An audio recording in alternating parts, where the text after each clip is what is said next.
Hello दोस्तों, नमः शिवाय। दोस्तों, खर मास आने वाला है। इस बार जो खर मास है वो 16 दिसंबर शनिवार को प्रारंभ हो रहा है 2023 में, जो कि 15 जनवरी 2024 को ख़त्म होगा।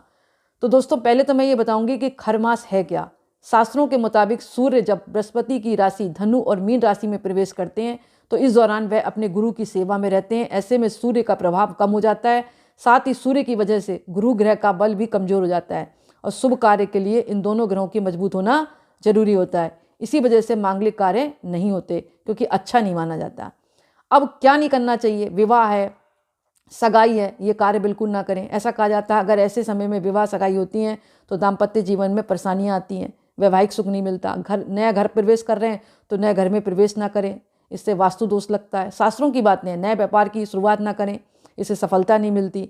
मुंडन है, जनेऊ संस्कार है, कान छेदन है, ये भी खर मास में वर्जित होते हैं, यानी नकारात्मक प्रभाव पड़ता है। शास्त्रों की बातें हैं कि ये काम बिल्कुल नहीं करना चाहिए। दोस्तों, अब मैं इसकी कहानी बताऊंगी। खर मास की कथा क्या है? कथा के मुताबिक एक बार जो सूर्य भगवान, आप जानते ही हैं कि वो एक पल भी कहीं रुक जाते हैं तो सृष्टि हमारी रुक जाती है। तो इसकी एक कहानी आती है कि एक बार जो सूर्य भगवान अपनी रथ पर सृष्टि की परिक्रमा लगा रहे थे, तब हेमंत ऋतु में उनके घोड़े थक गए थे और एक तालाब के किनारे पानी पीने लगे थे।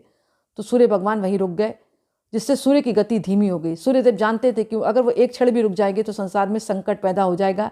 ऐसे में उन्होंने तालाब के किनारे खड़े 2 खर यानी 2 गधों को अपने रथ पर जोड़ लिया और पुनः परिक्रमा के लिए चल दिए।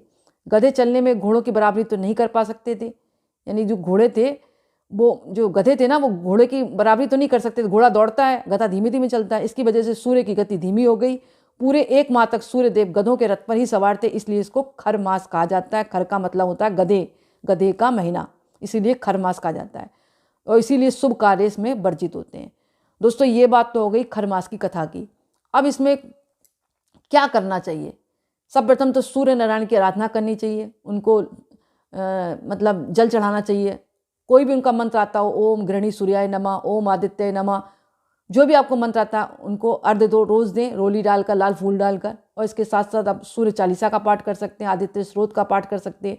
और इस महीने जो है अपने बड़े हैं, जैसे गुरु हैं, माता पिता हैं, बड़ी बहन है, इनका अपमान बिल्कुल ना करें। शास्त्रों में कहा गया नरक में भी जगह नहीं मिलती अगर कोई व्यक्ति अपने बड़ों का निरादर करता है, यानी आदर और उनको सम्मान दें।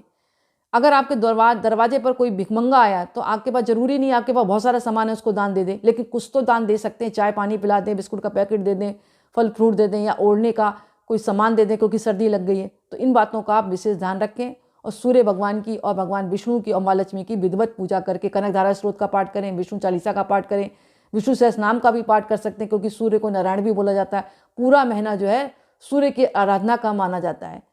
और पहली बात तो एक ये कि आप कहीं खुले में स्नान करें जाकर, जैसे नदी है, कोई पवित्र सरोवर है, वहाँ पर जाकर स्नान करें तो अनंत गुना फल मिलता है। तो दोस्तों, खर मास आने वाला है और ये भी कहा जाता है कि खर मास में जो 1 महीने की जो पूजा होती है ना, पूरे 12 महीने की पूजा का फल मिल जाता है। अगर 1 महीने में व्यक्ति कोई विधिवत पूजा कर लेता है तो आप कनकधारा स्रोत का पाठ करें।